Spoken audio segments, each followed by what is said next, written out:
Joy Hind my dear all of you. Jai Hind. বাবু, তুমি গত ভিডিওতে বলেছিলে যে তুমি এসএসসি জিডির জন্য ফিজিক্যাল ট্রেনিং করছো।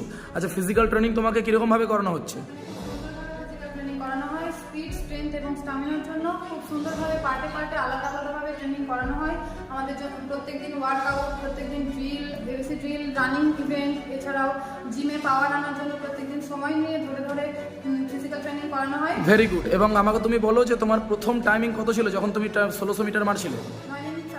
9 মিনিট 47 সেকেন্ড। এবং বর্তমানে ডেটে কত টাইমিং চলছে? 6 minute 27 second. It's very good. এবং বর্তমানে তোমার টার্গেট কি আছে? 5 মিনিট 30 সেকেন্ড। কি মনে হচ্ছে টার্গেট অ্যাচিভ করতে পারবে? অবশ্যই, এখানে যেভাবে ট্রেনিং করানো হয় যে কেউ পাস করে দিতে পারবে। এই মুহূর্তে আমাদের বেঙ্গল ফোর্স একাডেমিতে এসএসসি জিডি থেকে শুরু করে ডাব্লিউবিপি, কেবি প্রত্যেকটার জন্য প্রিপারেশন চলছে। এবং আপনারা যারা যারা আসতে চান তারা অতি শীঘ্র নিচের দেওয়া ফোন নাম্বারে কিন্তু যোগাযোগ করুন, কারণ বর্তমানে ভর্তি চলছে। এবং সব থেকে বড় বিষয়, বর্তমানে কিন্তু ফ্রি অ্যাডমিশন, ফ্রি অফ কস্টে অ্যাডমিশন চলছে।